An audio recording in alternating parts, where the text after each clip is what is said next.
सुप्रभात बच्चों। हिंदी भाषा के शब्दों का वर्गीकरण 5 आधारों पर किया जाता है। उत्पत्ति के आधार पर, रचना यानी बनावट के आधार पर, प्रयोग के आधार पर, अर्थ के आधार पर, व्याकरणिक प्रकार के आधार पर। अर्थ के आधार पर किए जाने वाले शब्दों का वर्गीकरण इस प्रकार है: एकार्थी शब्द, अनेकार्थी शब्द, सूक्ष्म भिन्नार्थक शब्द, विलोम शब्द, पर्यायवाची अथवा समानार्थी शब्द। आइए बच्चों, अब हम पर्यायवाची शब्दों के बारे में जानें। पर्यायवाची शब्द को समानार्थी शब्द भी कहते हैं। ऐसे शब्द जो अर्थ की दृष्टि से समान हो, उन्हें हम समानार्थी अथवा पर्यायवाची शब्द कहते हैं। जैसे दिन के पर्यायवाची अथवा समानार्थी शब्द है दिवस, वार और वासर। ये अलग अलग हैं, परंतु अर्थ समान है, इसलिए इन्हें समानार्थी शब्द भी कहा जाता है। लेकिन वाक्य में प्रयोग करते समय हमें ध्यान रखना होता है कि हम वाक्य में किस संदर्भ में उस शब्द का प्रयोग कर रहे हैं। जैसे दिन निकल आया है, दिन का उदय होना, तब दिन शब्द का प्रयोग हो रहा है। आज कौन सा दिन है, आज कौन सा वार है, जैसे सोमवार, मंगलवार। अगर कोई विशिष्ट दिन आता है तब दिवस शब्द का प्रयोग किया जाता है, जैसे बाल दिवस, स्वतंत्रता दिवस, गणतंत्र दिवस। निषेध शब्द के विलोम के साथ वासर शब्द का प्रयोग किया जाता है। पर्यायवाची शब्दों को संदर्भ के अनुसार ही प्रयुक्त किया जाता है। आइए कुछ शब्दों पर ध्यान दें और उनके पर्यायवाची शब्दों के बारे में जानें। सांप। सांप का पर्यायवाची है सर्प, विषधर, नाग और भुजंग। सांप क्योंकि सर्पाकार घूमता है, इसलिए उसे सर्प कहा गया है। विष को धारण करने के कारण विषधर, धरती के भीतर रहने वाले सर्पों को भुजंग कहा जाता है तथा ऐसे सर्प या सांप की ऐसी श्रेणी जो अक्सर पर्वतों पर पाई जाती है।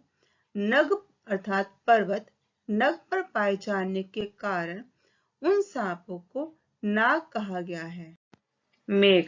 मेघ के पर्यायवाची हैं घन, जलद, बादल और नीरद। जल को देने के कारण इन्हें जलद कहा गया है। बादल शब्द पुल्लिंग का शब्द है। आसमान में ऐसे बादल जो रुई वाले आसमान में फैले हुए दिखाई दे, तो हम कहते हैं आसमान में बादल छा रहे हैं, अभी घने काले ना हुए हों। और जब आसमान में घने काले बादल छाना शुरू कर दें तो वह घन कहलाएंगे। और वर्षा करने वाले बादल मेघ। पानी को देने वाले होने के कारण बादल को या मेघ को नीरद भी कहा गया है। अग्नि। अग्नि के पर्यायवाची हैं अनल, पावक, दहन और आग। अग्नि शब्द संस्कृत का शब्द है, स्त्रीलिंग शब्द है। हवन की अग्नि प्रज्वलित हो गई थी। अनल शब्द का प्रयोग दावानल अथवा बड़वानल के साथ किया जाता है। जंगल की आग अथवा समुद्र की आग। जंगल की आग के लिए दावानल शब्द और समुद्र की आग के लिए बड़वानल शब्द का प्रयोग किया जाता है। पावक। पावक संस्कृत का पुल्लिंग शब्द है। ऐसी अग्नि जो पवित्रता को करने वाली हो, अर्थात बुरी चीजों को जलाकर शुद्धता लाने वाली हो, वह अग्नि पावक कहलाती है। दहन शब्द जो है जलाने की क्रिया के लिए प्रयोग किया जाने वाला है, जैसे अग्नि दहन, शव का दहन करना, इसको जलाना। उस समय जो अग्नि प्रज्वलित हो रही है वो दहन शब्द कहलाता है। आग। ऐसी अग्नि जो ताप को, गर्मी को देने वाली है, वह बाहर वहां बैठा आग को सेक रहा है, यानी ताप ग्रहण कर रहा है। उपवन, उपवन के पर्यायवाची है वाटिका, उद्यान, बाग, बगीचा। उपवन ऐसा बाग जहाँ फल फूल खिले हों। वाटिका छोटा बाग वाटिका कहलाता है, जैसे अशोक वाटिका में सीता को रखा गया था। उद्यान शब्द का प्रयोग ऐसे बगीचे के लिए किया जाता है जो सार्वजनिक संपत्ति के रूप में प्रयोग किया जाने वाला हो, जैसे राष्ट्रीय उद्यान। बाग ऐसे बगीचा जहां फल लगे हुए हैं, फलों के पेड़ हैं, जैसे सेब का बाग। बगीचा ऐसा उपवन जहां पुष्प खिले हों, इसे पुष्प वाटिका भी कहा जाता है। पृथ्वी, पृथ्वी के पर्यायवाची हैं धरती, भू, धरा और भूमि।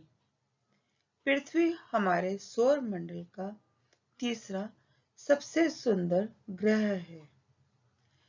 धरती जीवों को धारण करने के कारण अथवा जिसका धरातल है, इसलिए उसे धरा या धरती भी कहा जाता है। धरती का वह हिस्सा या धरती का वह नाम भू अथवा भूमि इसलिए पड़ा क्योंकि यह उपजाऊ है, वनस्पतियों को देने वाली है, अतः भू या भूमि कहलाती है। शेर, शेर के पर्यायवाची हैं केसरी, वनराज, मृगराज और सिंह। गर्दन पर घने बाल होने के कारण शेर को केसरी कहा जाता है। वन का राजा होने के कारण वनराज, मृग यानी हिरण का राजा होने के कारण मृगराज और हिंसक जीवक होने के कारण शेर को सिंह कहा जाता है। पेड़, पेड़ के पर्यायवाची हैं तरु, विटप, वृक्ष और पादप। फलदार होने के कारण पेड़, घनी छाया देने के कारण तरुवर, विटप वनस्पतियों को देने के कारण इन्हें विटप कहा जाता है, अथवा लकड़ी जिनकी फर्नीचर बनाने के काम आए, ऐसे पेड़ वृक्ष कहलाते हैं, तथा शुद्ध हवा देने वाले कोमल पेड़ पत्तियों से युक्त होने वाले पादप कहलाते हैं। पुष्प, पुष्प के पर्यायवाची हैं सुमन, प्रसून, फूल और कुसुम। पुष्प बसंत ऋतु में रंग बिरंगे पुष्प खिल आए हैं।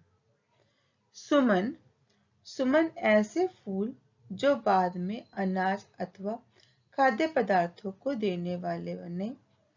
प्रसून ऐसे फूलों को कहा जाता है जो बाद में गूदेदार फल देने वाले बने। फूल वास्तव में पौधे का वह रूप या वह हिस्सा जो फूला हुआ हो और जो बीज देने में सामर्थ्यवान हो। कुसुम, कुसुम ऐसे फूलों को कहा जाता है जो पीले रंग के हों। पर्वत, पर्वत के पर्यायवाची हैं नग, शैल, पहाड़ और गिरि। पर्वत ऐसे ऊंचे पहाड़ जहाँ वायु का दबाव कम हो। नग, ना गमन करने वाला, यानी ऐसा पहाड़ जो नगीने जैसा लगे, जहाँ आसानी से ना जाया जा सके, न गमन करने वाला।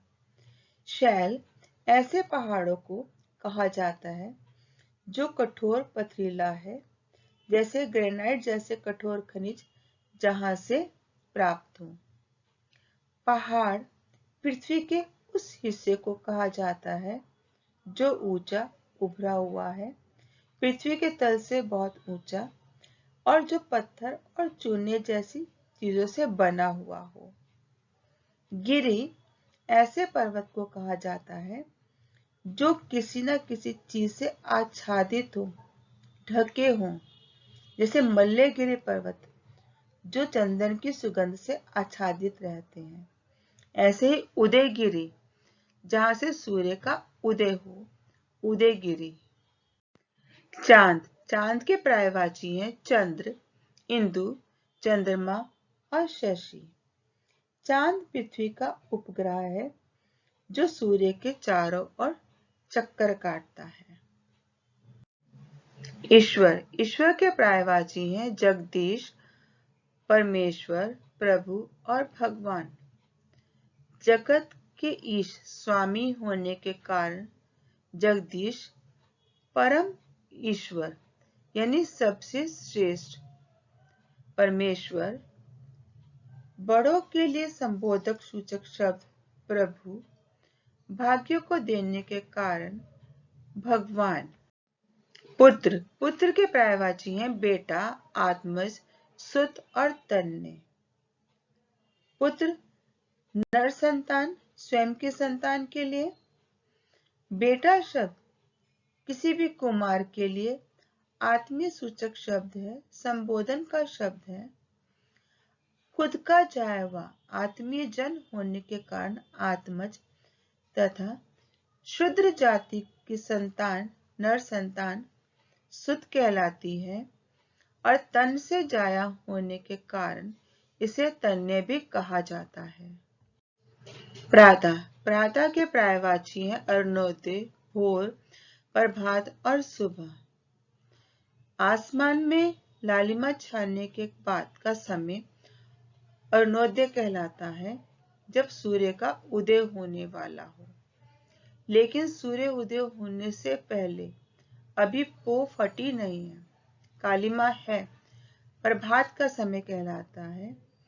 और प्रभात के बाद का समय जब हल्का दिन दिखाई देने लग जाए, आसमान में स्लेटी कालापन दिखाई कम होने लग जाए, भोर का समय कहलाता है। जबकि सुबह का समय ऐसा समय जो सूर्योदय के बाद से लेकर मध्याह्न से पहले तक का समय सुबह का समय कहलाता है। अमृत, अमृत के पर्यायवाची हैं सोम, पीयूष, अम्य और सुधा। आकाश, आकाश के पर्यायवाची हैं आसमान, गगन, अंबर और नभ।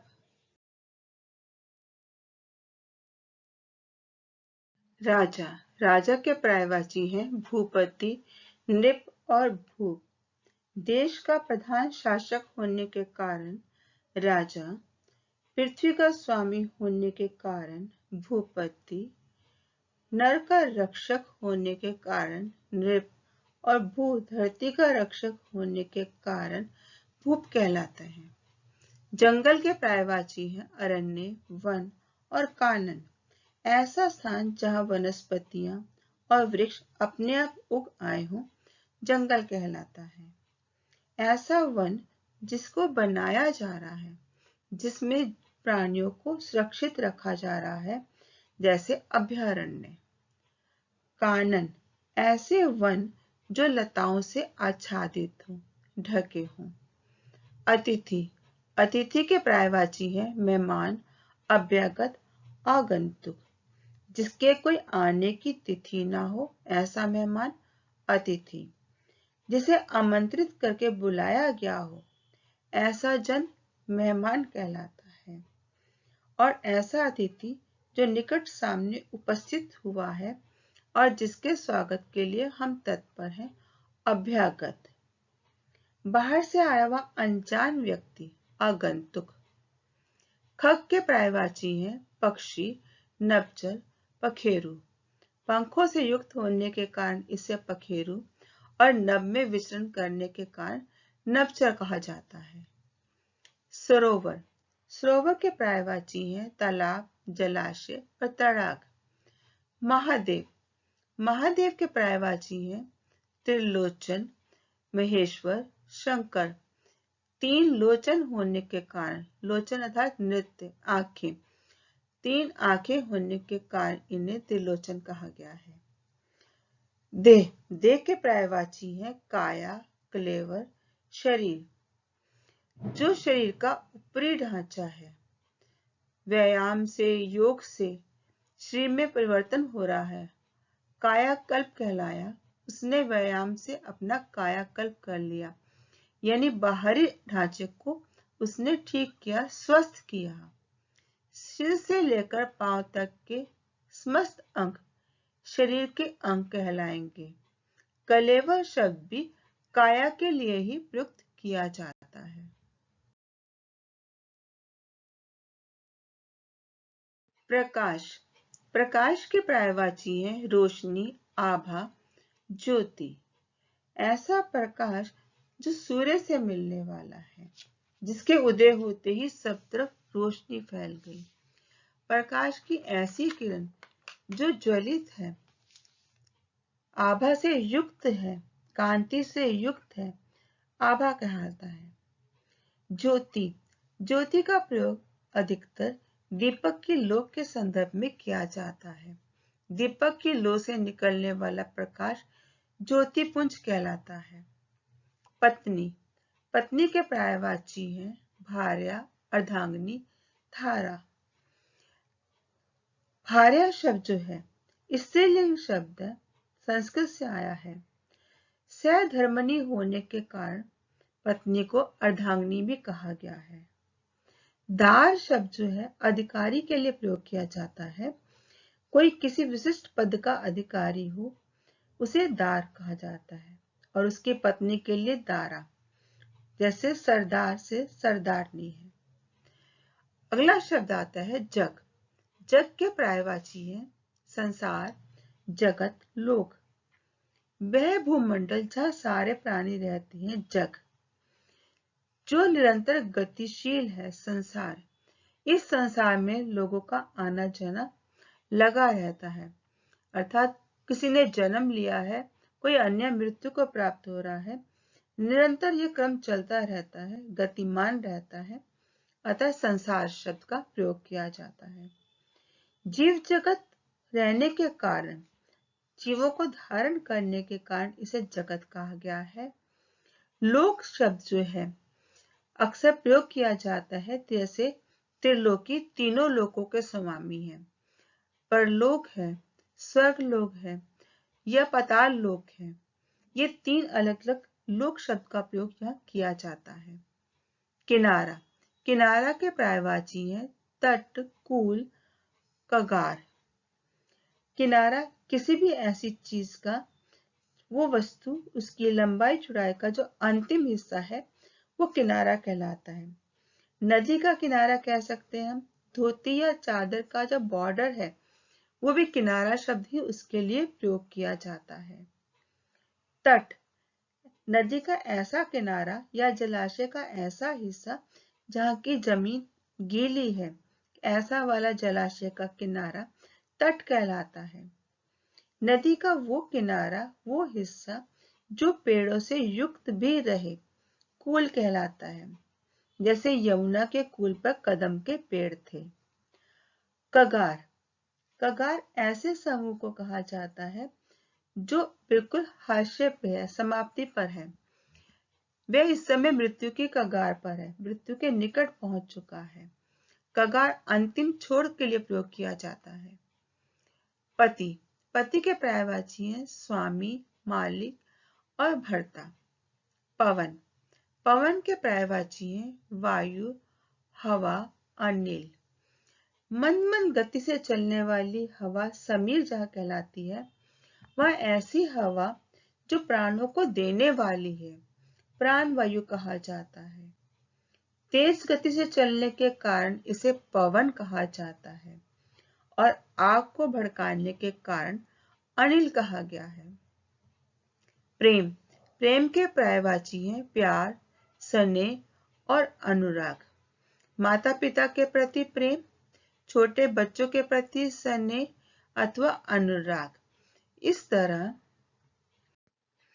प्रकार बच्चों, आशा है आपको पर्यायवाची शब्द उनके भिन्न भिन्न रूप समझ में आ गए होंगे। बच्चों, वाक्यों में प्रयोग करते समय पर्यायवाची शब्द कौन सा आना चाहिए, इसके लिए आपको इस बात पर ध्यान देना है कि वाक्य में उसका स्थान क्या है, किस संदर्भ में उस शब्द का प्रयोग किया जा रहा है, उसी के हिसाब से आप इन पर्यायवाची शब्दों का प्रयोग करने का अभ्यास करेंगे। धन्यवाद।